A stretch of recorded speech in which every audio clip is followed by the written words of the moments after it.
just go live so I can pop back over. Hello, everybody on Facebook. Happy Tuesday morning. We are live with our Teaching Tuesday and have Tricia Parido with us today. Parido. I'm not even, right. I know. It's so hard for me to roll my R's. Parido. We're going to go ahead and start letting several of the ladies that are here to join us today. We're going to be talking all about, good morning, ladies. Today we're going to be talking all about how to stay true to your life improvement desires. So we're live on Facebook and we are rolling. So I will be letting people in as they pop in. But what I want to do is, let's see if I can pin myself here, start recording. I'm going to pin myself and I'm going to pin Tricia. So Mel, can you see Tricia and I large on the screen in front of you? Okay, perfect. So welcome everybody to our Teaching Tuesday. We have several more ladies that will be joining us today from everyone that registered, so I'll be letting them in. Thank you for keeping yourself on mute. Although I know Tricia is going to want to interact with all of you, so this will be an opportunity for you to take yourself off mute, put your video on if you can, chat with her in the chat box. The more interactive you can be, I can definitely tell you, the more you're going to get out of today. And so if you're investing your time, you might as well walk away with a ton of information. And why I love the Teaching Tuesdays is because this platform is all about our members. It's all about giving our members the opportunity to bring forth what it is that they do so amazing and teach all of you their genius. It's about putting more tools in our toolbox. So we're not only motivated and inspired in these Teaching Tuesdays, we're also educated in the Teaching Tuesdays. And so for all of you that are here with us today, and for all of them that will be jumping on, I'm going to wait till the end. I have a fun little gift to give away. So don't jump off early, because at the end I'll be giving away a gift from Lead Up for Women. So make sure you stay with us.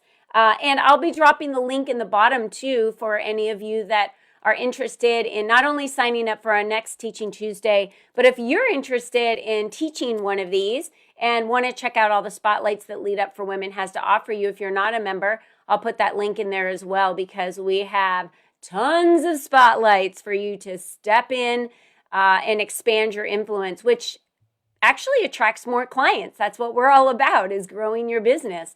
And so Tricia, I'm going to go ahead and let you have the floor. But first, I just want to say about Tricia, I met her at the Best You Expo.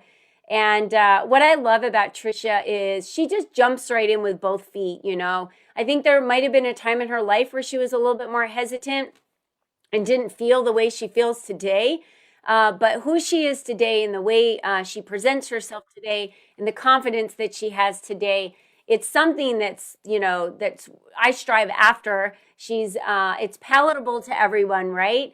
And it's something that we admire. And she is definitely a female that inspires us to thrive. So Tricia, please go ahead and share with us all about you and what you're going to be teaching us today.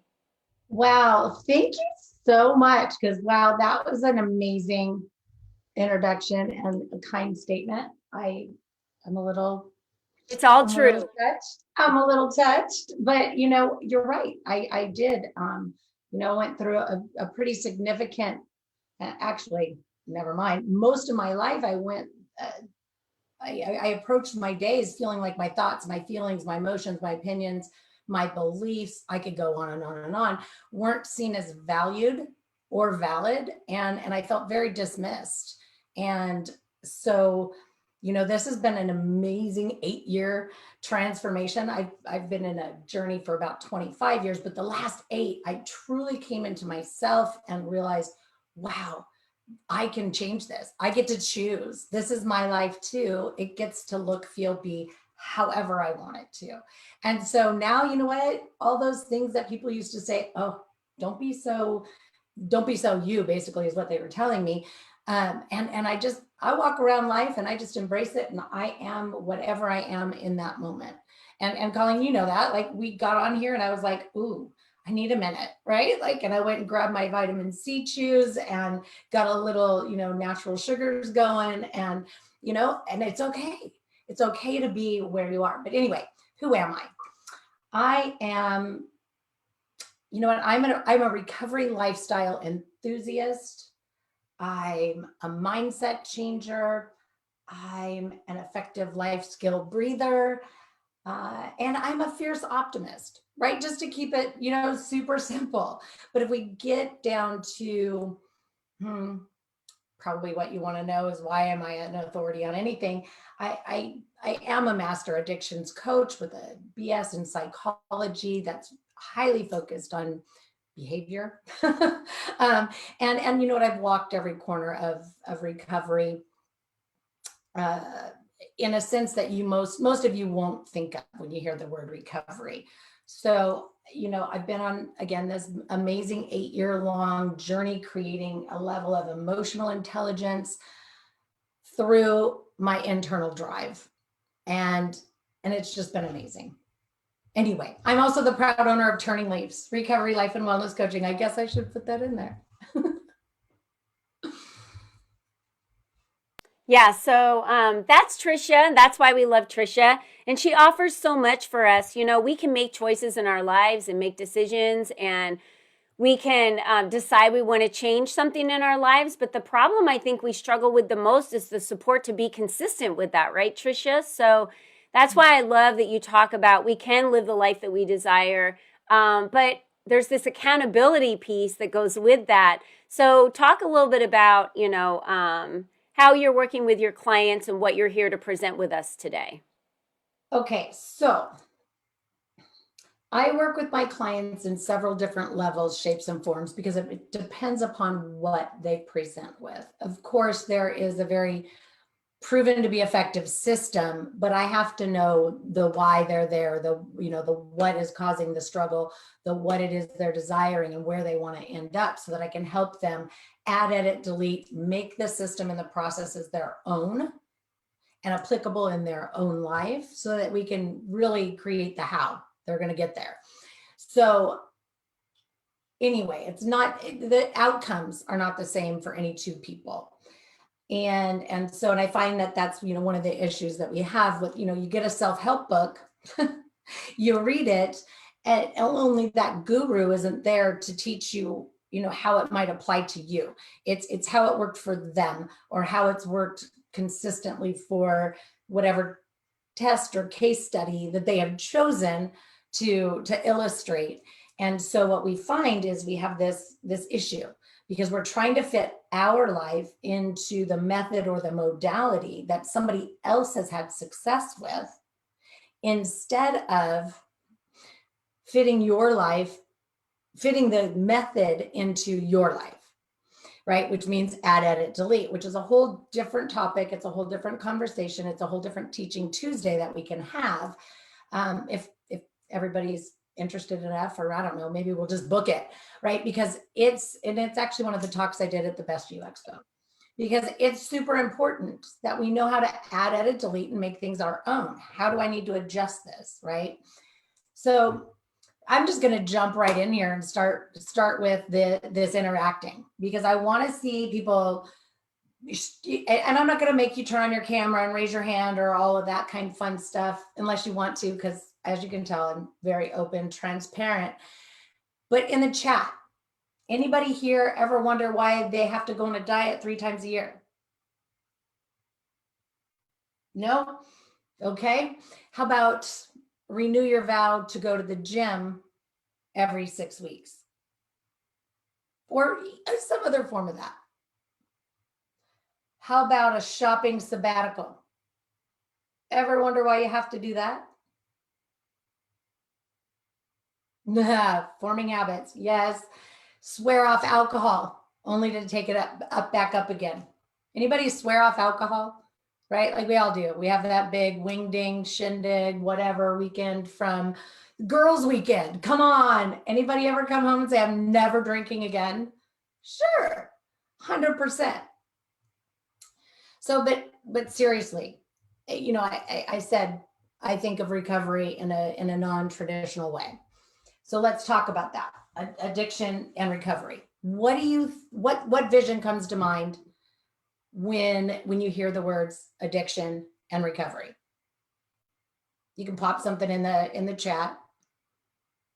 Or you can take yourself off mute if you want to say it to have Sure. a dialogue. Because if you ask me the question, I think addiction is someone that, to me, if you're addicted to something, you're unable to release yourself from it because it's got a hold on you. So recovery would be getting a hold on yourself and making the changes to kick the addiction. That's just my interpretation of it. Anybody else? I think addiction is when it controls you and you don't control it. Mm-hmm.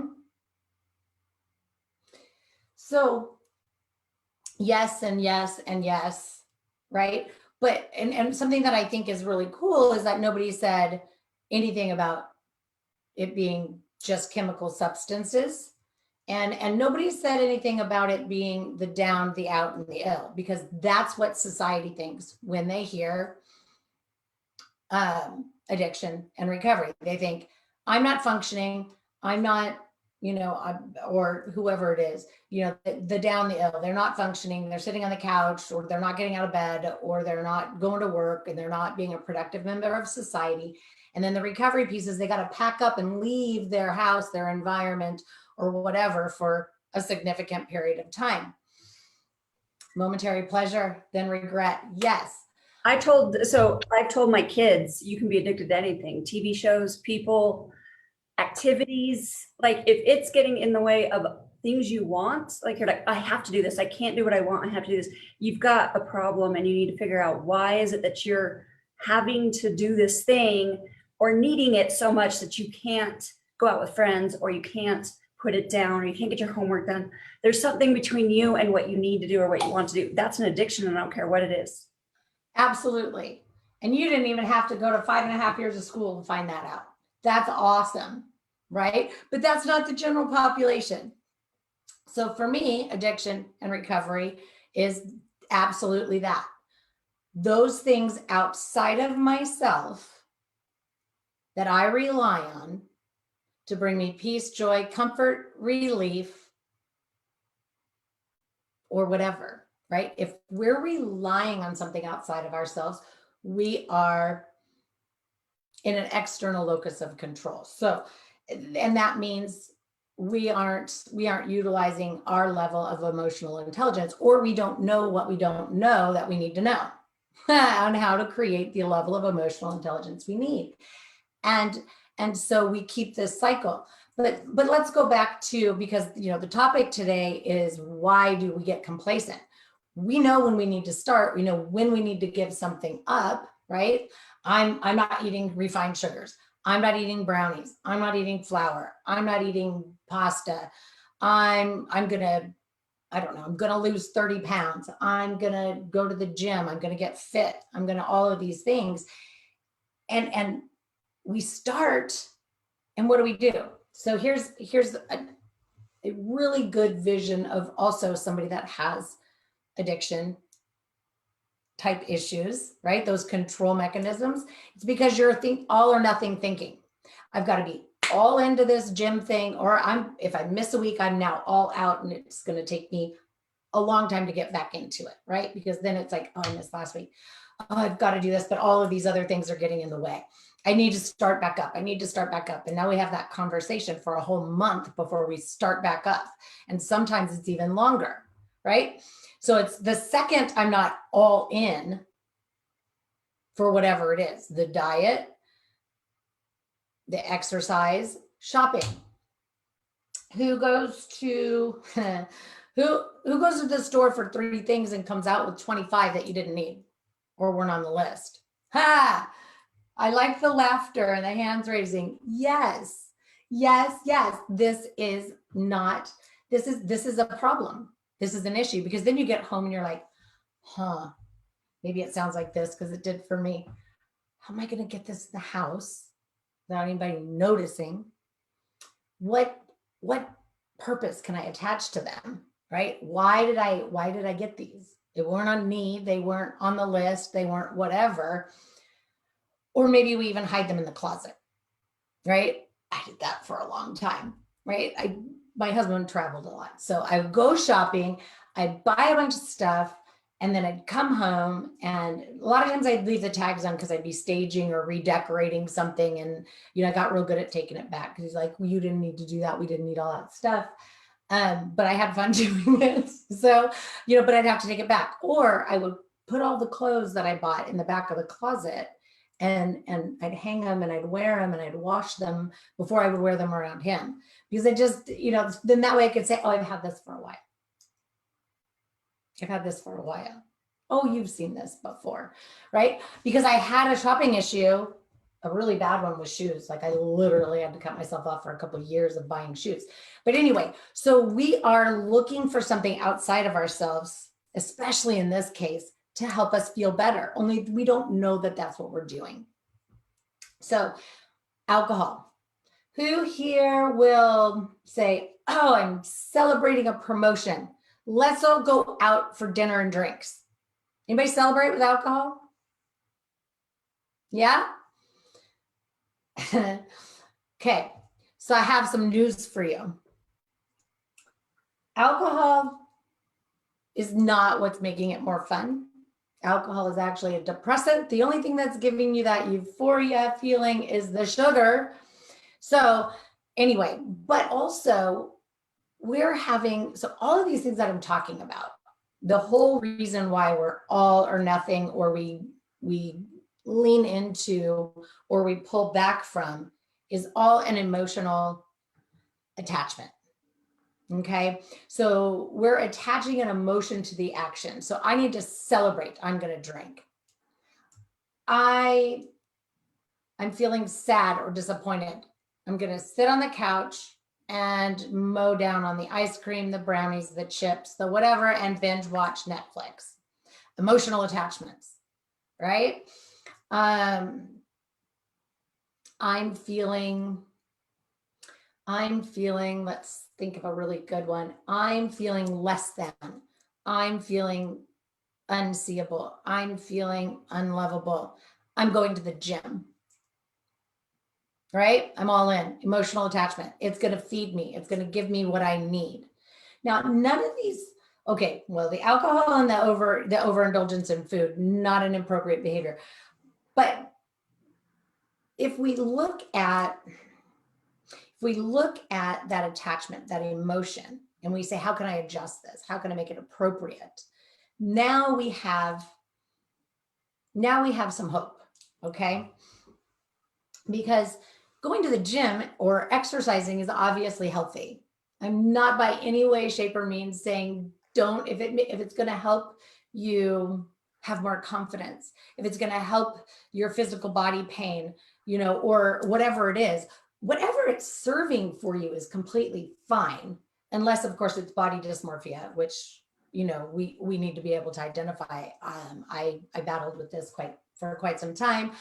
Anorexia, restricting, binge eating, and then of course compensatory measures being the exercising and so on and so forth, right? So my journey with my food recovery has been over 25 years in the making, and so it's a really important one to talk about. But so going to the gym is extremely beneficial. That's why I have more fun than others who are drinking too much. Yes. I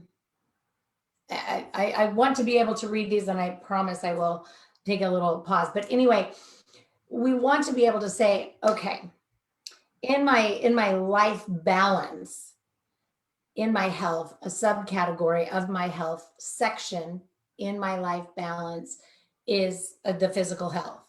To be physically healthy, yes, being active and fit is important. It's a piece of the puzzle, but it doesn't require an emotional attachment. It doesn't require pressure. I should this, I should that, I oughta this, I oughta that. The more pressure we're putting on ourselves, the deeper the emotion runs. And we really have to know the why, the what, and how can I adjust that? Because if we want to be healthy and we want to live long, we want to make it lifelong, manageable, and maintainable. And this is something that was really hard for me to learn. In fact, a lot of years. And so that's why I thought, March, this is a really great time for us to talk about this. We all had, I don't know, I didn't, but a lot of people do the whole New Year's resolution, right? First quarter of a brand new year and all these things, right? And then March comes around. Anybody set themselves up with some sort of an aspiration or a goal or a resolution in January, on January 1st? Did anybody do that? Yes, no? Cool. So any listeners that did, ask yourself, am I still holding true to that New Year's resolution? And if not, why not? Right? Because we get complacent. We aren't realistic. So if we say, I'm going to the gym 6 days a week, 3 hours a day, is that lifelong manageable and maintainable? I don't think so. I used to do that in my 20s. I'm 51 almost. I can't do that anymore for a whole gamut of reasons. But the primary one that I love the most is because that my physical appearance does not define me. That took a lot of years to say. My physical appearance does not define me. It is not going to make any one of you respect me any more or less. And if it does, you're not my peeps, right? Like, I'm not going to ever speak your language. We're probably not ever going to work together.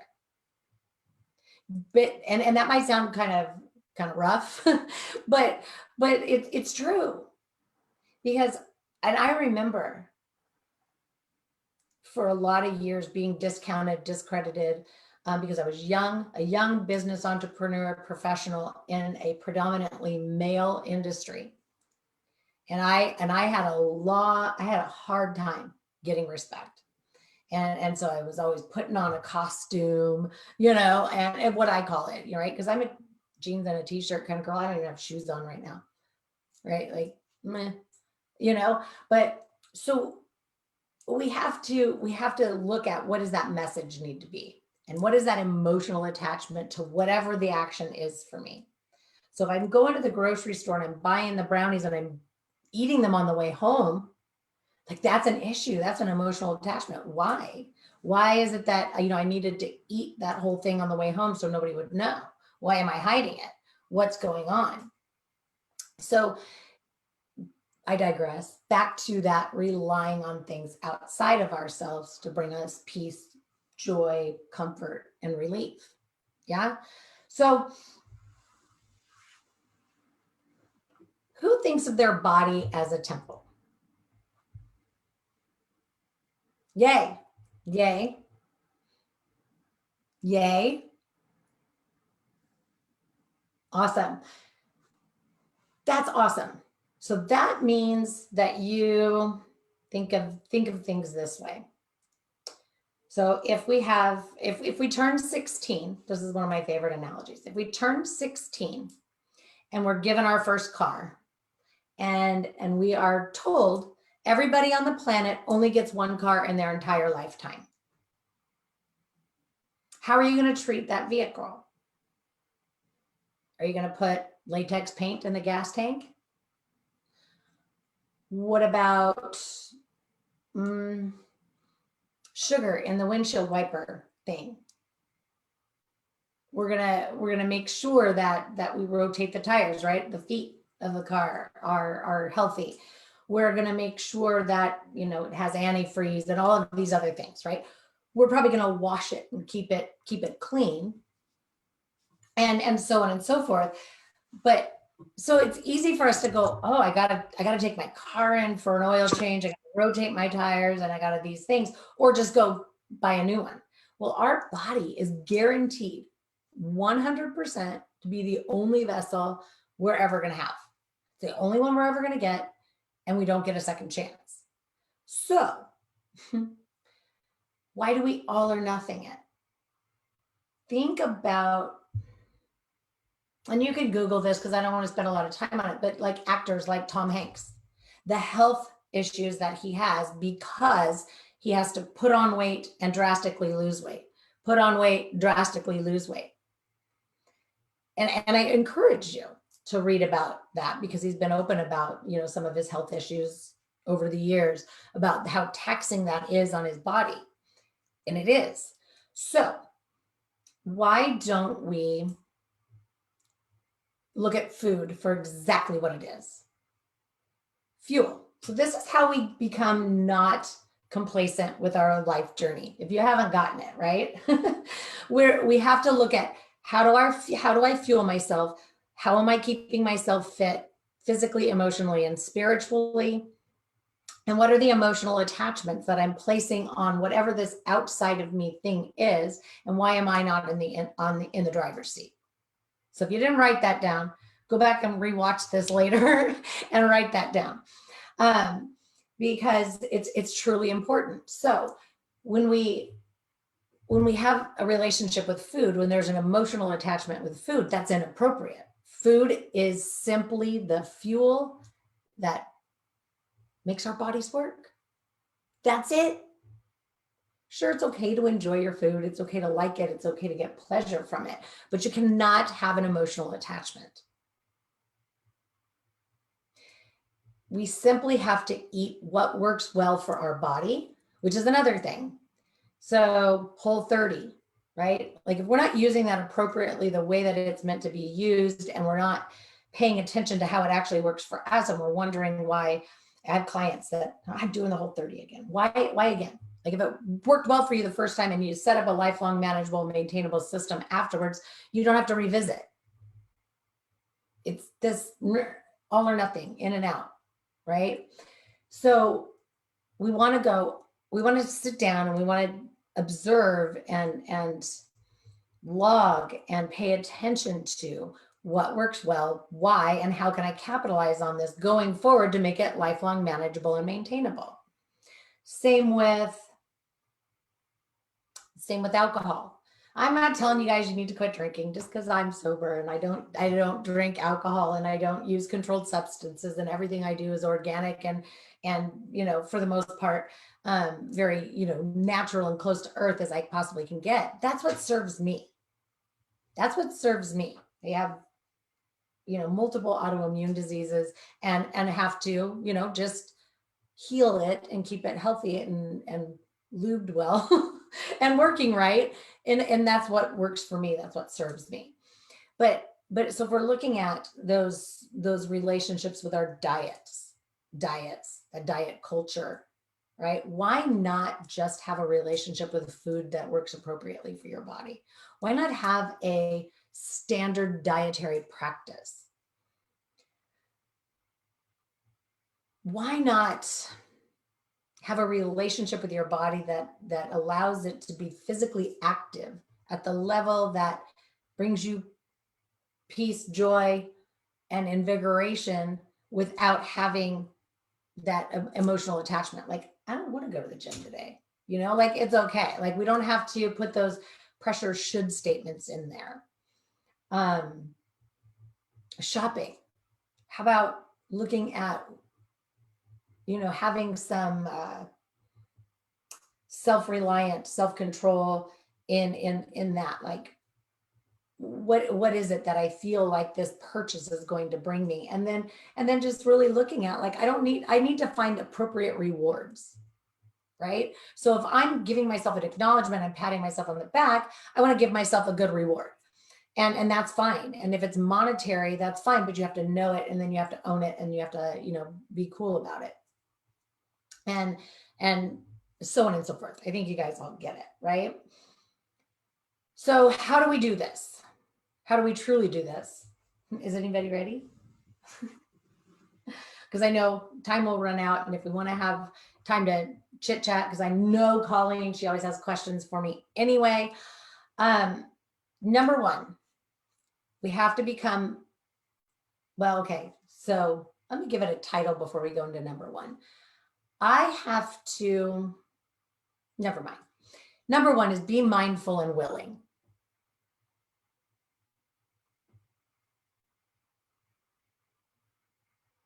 So in other words, we want to become one mindful. If I'm doing this task, I need to be present in this task.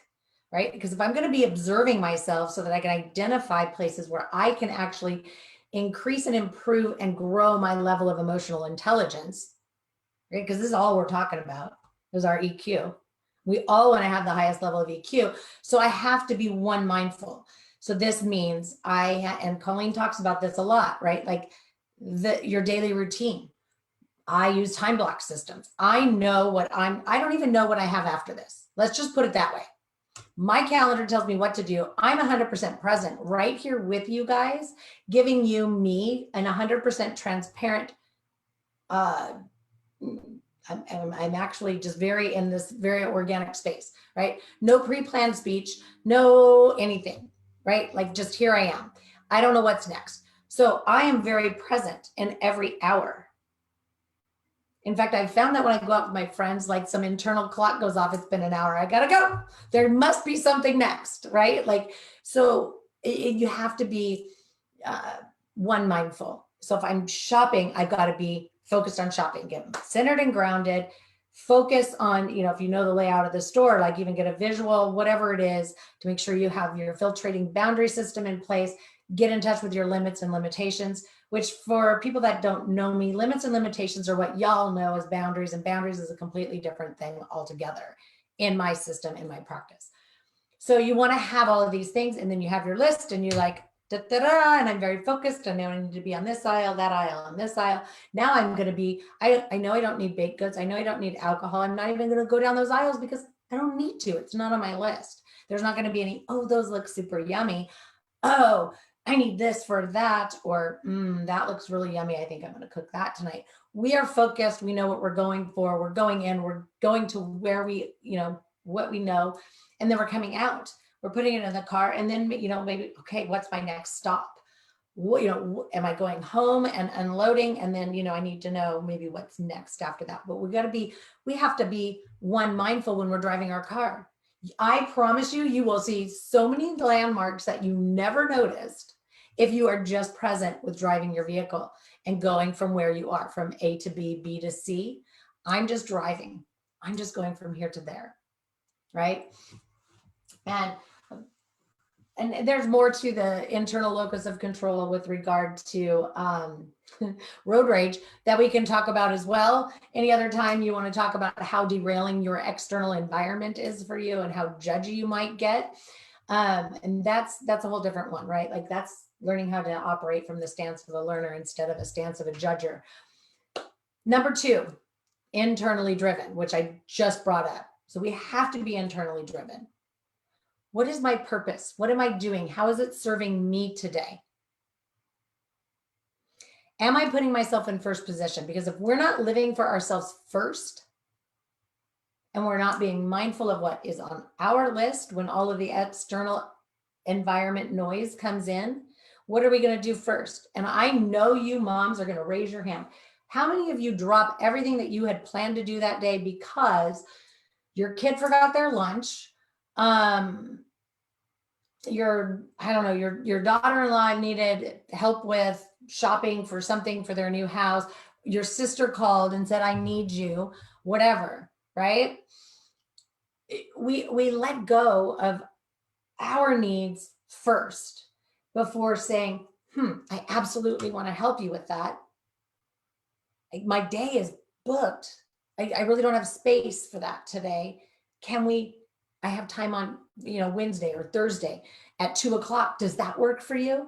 Why don't we do that? Why do we just we go straight into the external, we get sucked into whoever else or whatever else sounds fun, different, distracting, or whatever, right? External locus of control. Keep it internal. This is your life too. It can still look, feel, be however you want it to. So we have to become internally driven. So to do that, we have to be willing, right? So the next one is be a willing participant.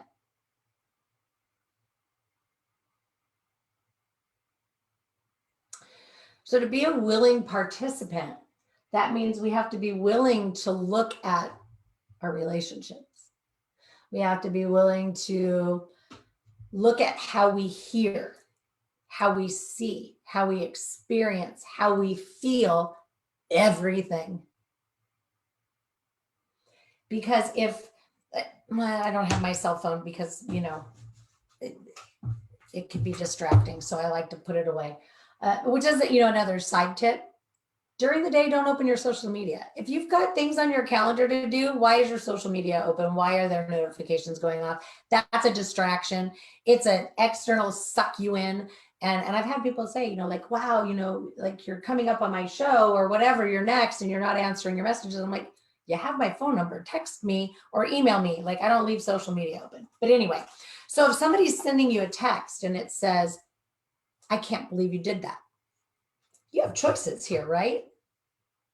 How do you read that? How do you hear that? How do you perceive it or transcribe it in your own head? You have choices, right? I can't believe you did that. Or, wow, I can't believe you did that. Right? Like, so we go through our days and we're just carrying around this sack of things that we're putting emotional attachments to, and we're going, okay, I'm going to just put this in here and I'm going to hold on to it. I'm going to ruminate. I'm going to wallow in it. And I'm going to get to the end of the day. I'm going to be super stressed out. And I'm not even going to have any idea why. And it's going to be because somebody said something to me that I didn't bother to stop and be a willing participant in my own interpretation, in my own internalization, to say, hey, oh, help me understand. Did you mean for this text message to sound hurtful? Or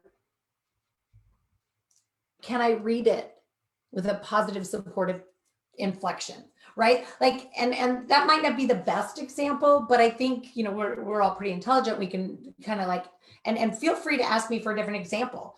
I'm 100% open to having a conversation about this, because and I just had a conversation with a client last Friday about this specific thing, husband and wife. Husband's very, normal, right? Like, he'll just answer okay to something. And she's like, getting super frustrated. Like, no, I need okay what? Like, okay, yes, you'll do it, or okay, you'll get to it someday, or okay, what? Like, give me more. And so it's like this whole bone of contention. So it's about learning how to speak the language, but she's not asking open-ended questions. She's just getting frustrated and mad. Like, why aren't you telling me what I need to hear? And so we're working on that whole inquiry, the power of inquiry. Like, wow, help me understand, right? Did you mean that, A, B, or C? And then when he validates it, okay, cool, thank you so much, I appreciate it.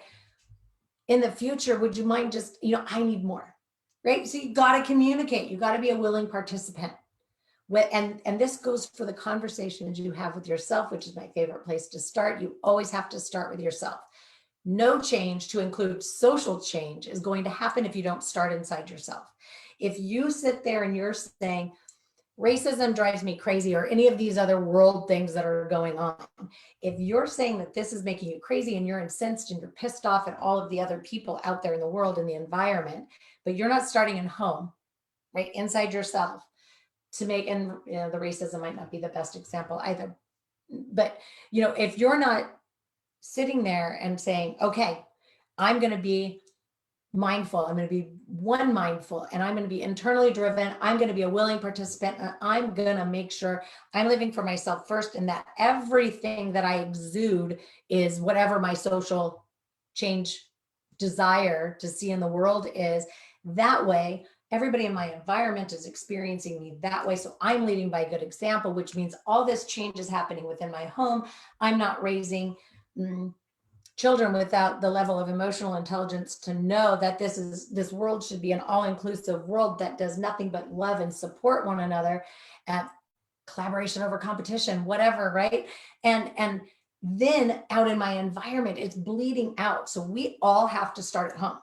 If we're looking for the top to make the social change that we want to see, it's never going to happen, right? We have to start at home, and we have to be the change we want to see, and lead by that example, and quit hiding behind it. And we also, it behooves us to look at our relationships and know how to move people into the different circles of influence based on conversation. So if you have a disagreement with somebody, and this is could be your lifelong best friend, and suddenly you're having like this world issue disagreement. So don't talk about that agreement. Keep them in your inner circle or your nucleus for everything else. But when it comes to that other thing, you go, oh, okay, this is toxic. We're not going to talk about this. Because we, again, get into that stance of a judger. We dig our heels in, we get rigid, we no longer are pliable, flexible, or bendable, and therefore we break, we lose a lot of relationships, but we're also not leading by the example we want to see as far as change goes in the world or in our life or whatever, and we're not living for ourselves first, which is the next one. Live for yourself first and foremost. So, don't compromise your needs for anybody else. Now, if your kids are coming in and they're on fire, sure, push pause and turn and put the fire out.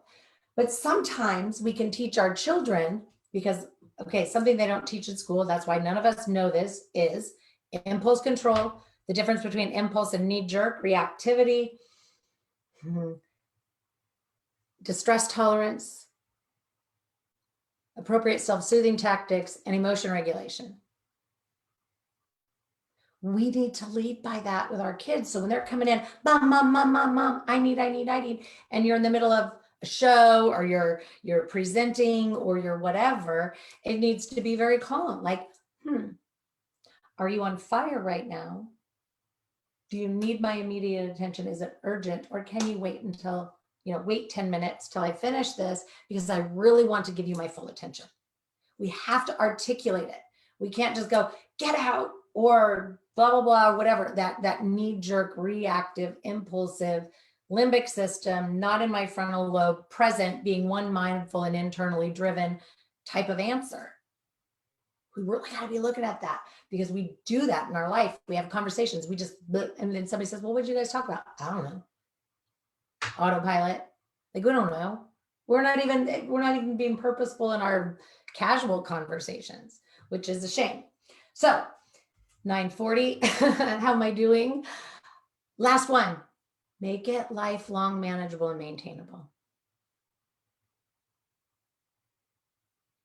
Don't set yourself up to have to start over 3 times a year. Don't set yourself up to have to renew your vow to yourself every 6 weeks, 6 months, or whatever. Don't put yourself in a place to have to go on a sabbatical.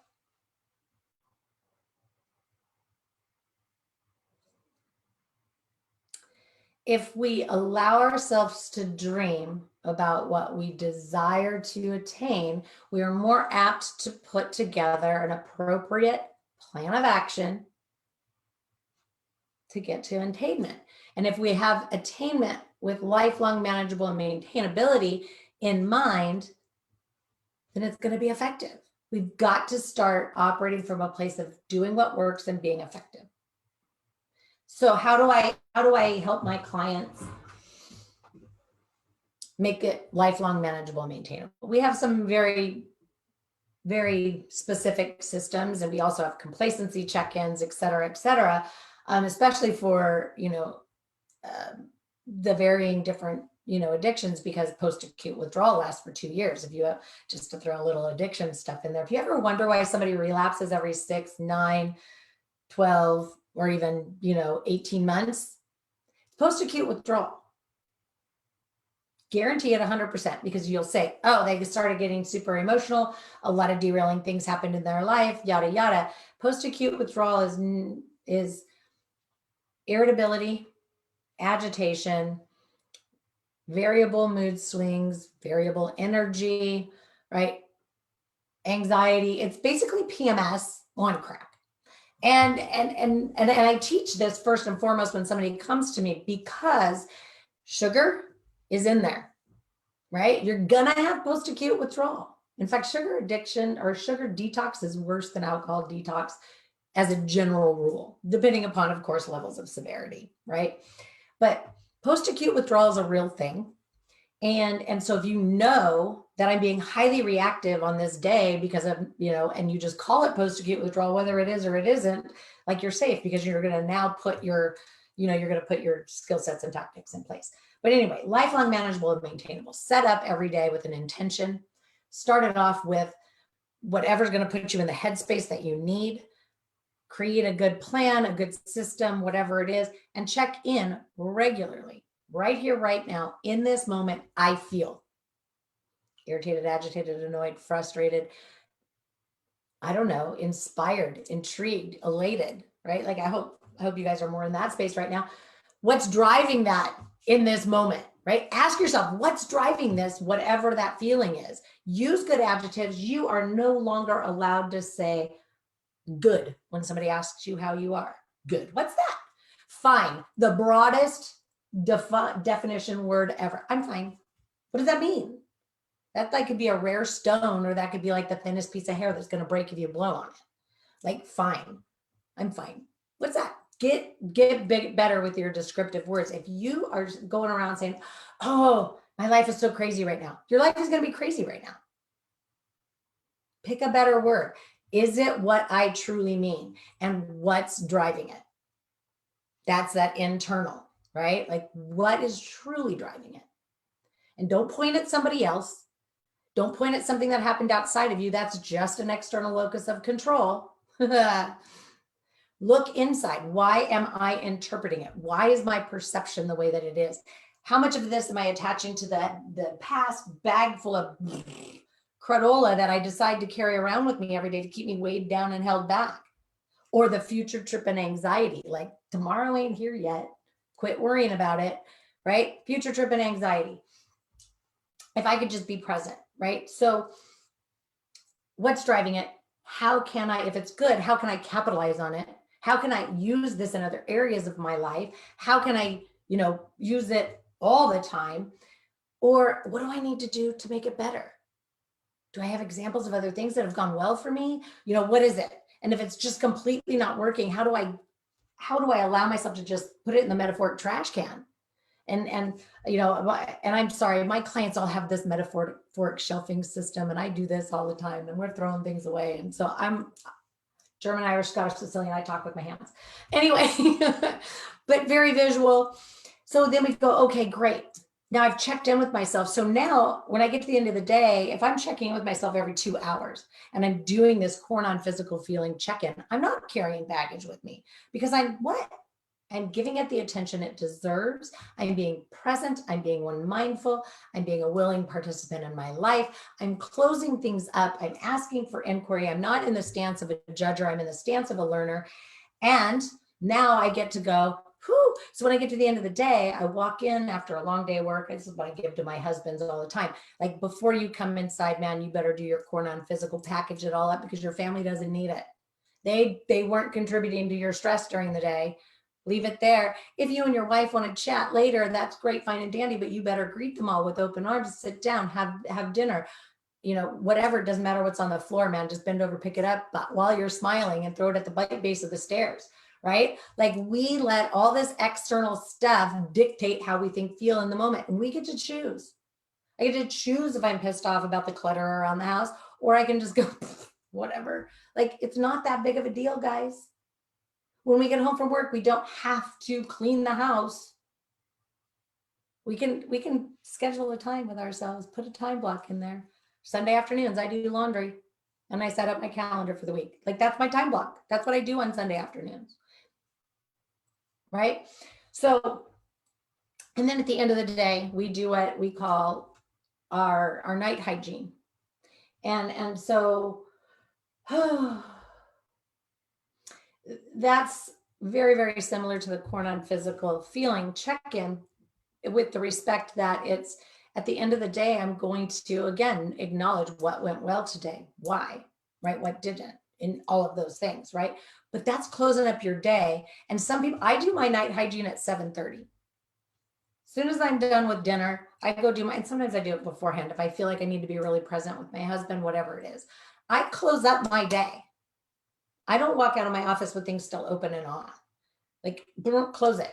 And then I go out, I make dinner, etc. We have conversations, and then I still finish out by closing up with a night hygiene that allows me to what?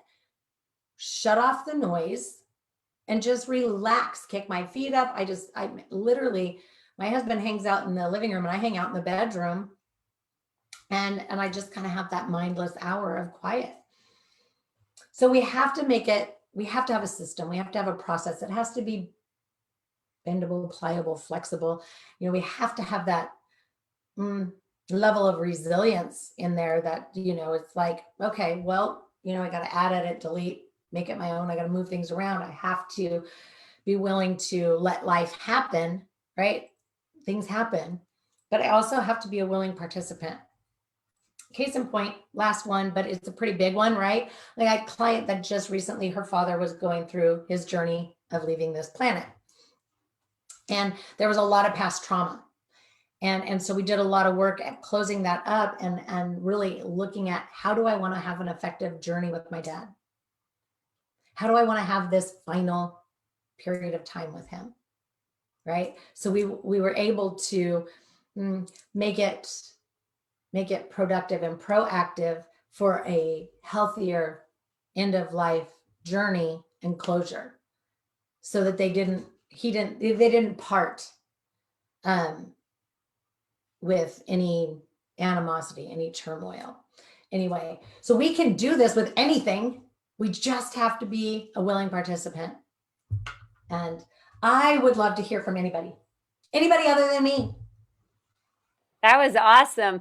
Do me a favor, Tricia, put your links and some information in the chat while we're finishing up and wrapping up and talking. But I just wanted to share, and I want each one of you to share as well. The main thing I got from today, and I take away golden nuggets from every single one of these conversations, was the power of inquiry. How many times do we walk around with the weight on us because we weren't sure exactly what I needed to send that person, the exact time I was going to speak on that stage. And then all of a sudden, it feels like my pressure and my weight, when the more we ask and the more clarity we get. I love the power of inquiry. And that was my big golden nugget for today. Monica, you are up next because I see your hand is raised. Yeah, I have, I want to thank you so much for this presentation. It has touched me so much that I remembered a couple. This lady asked me, I should call maybe this addiction. I don't know whether it's that you'll correct me. She asked about the husband would wake up every night to, when there is Facebook, he wakes up to answer the Facebook, WhatsApp, he's there in the middle of the night. This lady was like, what should I do? Is this the addiction of this man or something? So the man was, and I don't know whether he still does that, but I think they need help. When she asked me, I didn't have an answer right away. It's like, I need an answer now from you. I need help. What can I tell her? How she was fearing to approach to ask the husband, say stop that. So what should she do? What I recommend is that, one, because if she's going to approach her husband in any way or shape or fashion, she needs to learn how to do it with loving kindness and an open heart, with the power of inquiry in mind. Because, and I'm an interventionist, a professional interventionist, and I do them very different, because I don't believe anybody wants to be blindsided. So, right. And nobody wants pressure. And if you do force them into it, like, what are you really getting? Are you getting a true, genuine desire to improve the life that you are experiencing together? Not so much. And I've worked in every level of addiction treatment, 100% every level, up to and including creating programs for other places. So this is what, she really wants to talk to him. She wants to get some ammunition. Hey, you know what? Did you know, so, because my husband and I talk about it, because he knows now, like, he's addicted to watching like the little videos on, what is that one? I don't have it. TikTok. He doesn't even watch TV anymore. He just watches TikTok. Anyway, but yes, it's 100% an addiction. Yes, it's 100% adjustable, fixable, whatever you want to call it, curable. I don't know. And so she wants to approach it with open arms, but she also needs to let him know that she wants to live for herself first. Like, hey, this is not sitting well for me. I need this to, I need us to have an open conversation. Here's and have a resource. Or Monica, if you want to, she can invite to have a conversation with you as all of them, so you can have an open conversation, or she can invite him to have a one-on-one with you if you feel like you're confident. Of course, you can always, send them my way. I'll be happy to help them find out where it is they are and what they need to do. But you can only really do anything about it if he's willing. He has to become a willing participant to turn his phone off at night. Yes. Right. But it is 100% an addiction. Yeah. We have specific credentialing for people.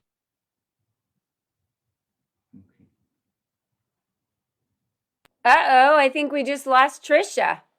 There she goes. Her information, Monica, she has some information in the chat for how you can find her if you wanted to share that with your friend. Yeah. You can copy and paste that or save the chat information.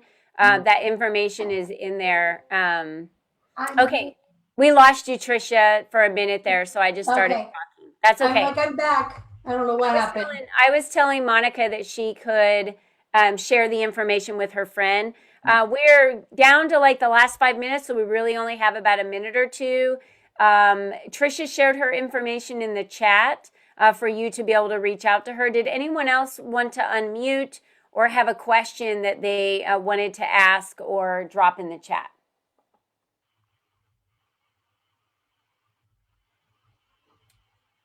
And Cheryl, I'd like to thank you for all of your participation in the chat today. I love you sharing your opinions, what's going on in your household, your beliefs. I think that's so important for us to, when I was mentioning that, as women, that's one of the hardest things for us to do is to really protect our time and to start in, with us saying yes to us first, especially as mothers. And I love what Cheryl shared about how, especially when children are a certain age, they're responsible. They know what yes and no is, and we can protect our time very easily, but we need to raise them really from scratch, from the beginning that way with the expectations. And I love when you talked about articulation.